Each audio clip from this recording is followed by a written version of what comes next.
March 1952. An F-86 Sabre takes ground fire over North Korea and the pilot ejects at 18,000 feet. He lands in forested mountains 60 miles behind enemy lines. His survival pack contains 17 items. 12 of them are useless against the immediate threat. He has water purification tablets, but no water. He has fish hooks, but no time to fish. He has a compass that tells him he is surrounded. What he needs is in his hands. A break-action shotgun, 14 inches long when disassembled, capable of firing shells loaded with buckshot, birdshot, or a solid slug, depending on what is trying to kill him. The weapon fits inside a pocket of his survival vest. It weighs 32 ounces. It has no serial number because the Air Force ordered them faster than Springfield Armory could stamp them. Between 1952 and 1968, this shotgun saved more downed pilots than every other piece of survival equipment combined, and most air crews never fired it at an enemy soldier.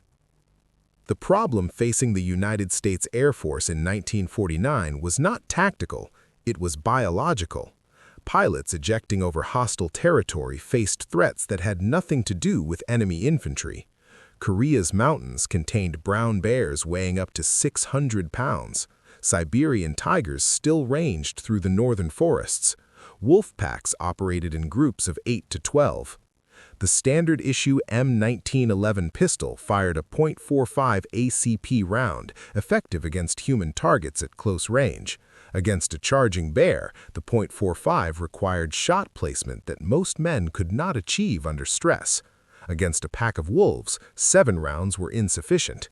Survival manuals issued in 1950 recommended that downed pilots avoid large predators entirely.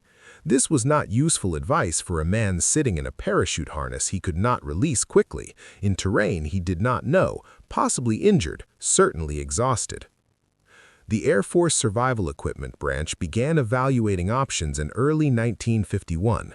They tested folding rifles, compact carbines, and various handgun configurations. Each failed specific requirements. Rifles were too long to stow in survival packs. Carbines required too much space even when disassembled. Additional handguns added weight without solving the problem of stopping power against large animals. What air crews needed was a weapon that could deliver devastating close-range energy, break down small enough to fit in a vest pocket, function reliably after parachute landing, and fire multiple ammunition types depending on the threat encountered. The solution emerged from Springfield Armory in late 1951. The M4 survival weapon was a bolt-action shotgun chambered in .410 bore. The barrel measured 14 inches. The stock was a separate piece that screwed into the receiver. When disassembled, the entire weapon fit into a canvas pouch measuring 15 inches by 5 inches by 2 inches. Total weight with 4 shells in the integral magazine was exactly 2 pounds. The action was a simple bolt design. The shooter manually worked the bolt handle to extract spent shells and chamber new rounds. There was no risk of jamming from semi-automatic mechanisms, no springs to weaken, no gas systems to foul. The weapon had 6 moving parts in total. The .410 bore was smaller than standard military shotguns, which used 12-gauge. This was intentional. The .410 shell is 2.5 inches long and .410 inches in diameter. It produces significantly less recoil than a 12-gauge, critical for injured or exhausted pilots. The smaller shell also meant the weapon could be lighter and more compact. Despite the reduced size, a .410 shell loaded with buckshot contained approximately 11 pellets of .32 caliber. At ranges under 15 meters, this pattern was lethal against any animal in the Korean theater. Solid slug loads delivered 950 foot-pounds of energy at the muzzle, comparable to a .44 Magnum revolver. Birdshot loads allowed pilots to hunt small game for food without destroying edible meat. Testing began at Eglin Air Force Base in Florida during the summer of 1952. Test pilots were subjected to simulated ejection scenarios, then required to assemble and fire the weapon while wearing flight gloves, after being submerged in water, after landing in trees, and after simulated injuries limiting the use of one hand. The weapon functioned in all scenarios. Additional testing involved firing at ballistic gelatin targets simulating bear tissue at distances from 3 to 20 meters. Buckshot loads at 10 meters produced wound channels exceeding 8 inches in depth with fragment spread patterns covering approximately 400 square centimeters. This was sufficient to stop a charging animal through shock and blood loss, even without immediate fatal hits to vital organs. The M4 entered production in late 1952. Initial orders totaled 3,500 units. Every fighter pilot deploying to Korea received one as part of standard survival equipment. The weapon was stowed in the survival vest worn over the flight suit, accessible immediately after ejection. Pilots were issued a mix of ammunition types: 4 rounds of buckshot for anti-animal defense, 2 rounds of birdshot for hunting, 2 solid slugs for barrier penetration or large predators. The shells were waterproofed and stored in loops sewn into the vest. Documented use in Korea was limited but telling. Between 1952 and 1953, at least 7 pilots reported firing the M4 after ejection. None fired at enemy soldiers. 3 fired at wolves approaching their position during the night. 2 were fired at wild boars while attempting to move through forested areas. 1 fired a slug round to break through the door of an abandoned structure to gain shelter.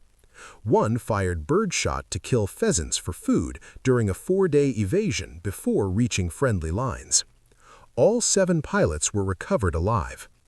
Debriefing reports consistently noted that the psychological value of the weapon exceeded its practical use.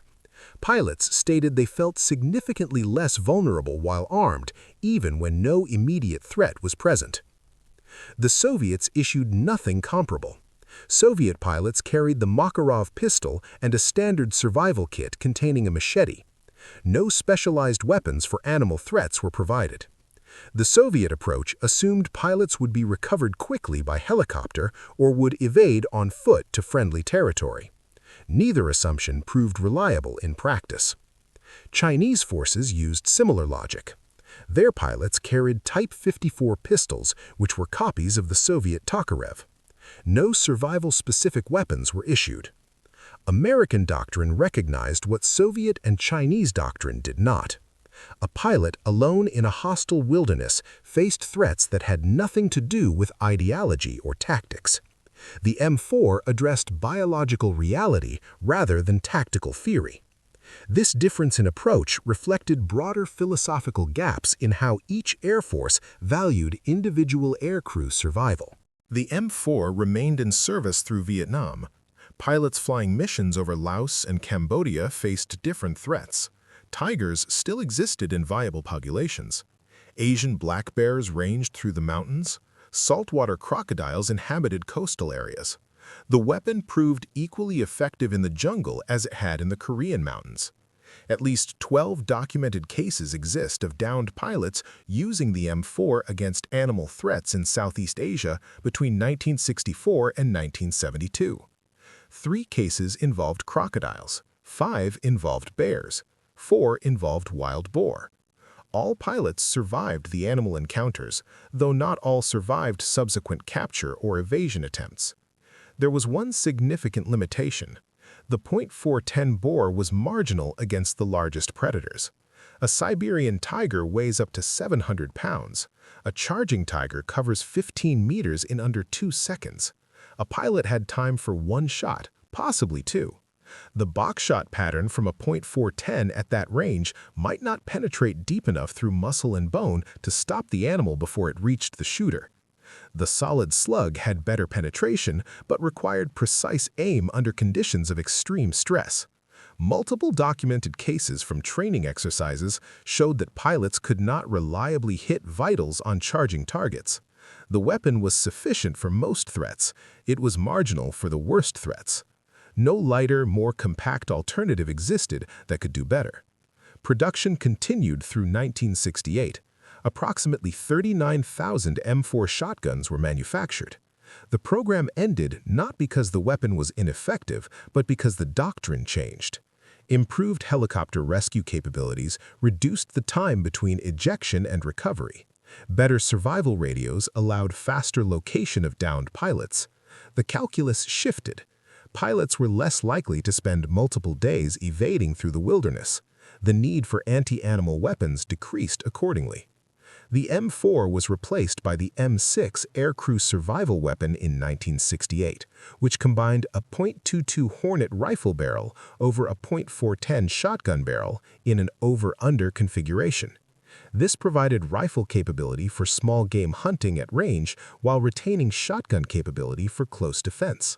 The M6 served until 1989, when it was replaced by the GAU-5A aircrew self-defense weapon, which was an AR-15 variant. The shift from shotguns to rifles reflected the final doctrinal change. By 1989, the primary threat to downed aircrew was assumed to be enemy soldiers, not animals. The wilderness had been redefined as a combat zone rather than a survival environment. The M4 exists now primarily in military museums and private collections. Most were destroyed during depot overhauls in the 1970s. Surviving examples occasionally appear at auction. They sell for 20 times their original procurement cost, purchased by collectors who will never face the scenario the weapon was designed for. A pilot alone in the dark, watching the tree line, hearing movement in the brush, holding 32 ounces of machined steel that represented the difference between being predator and prey.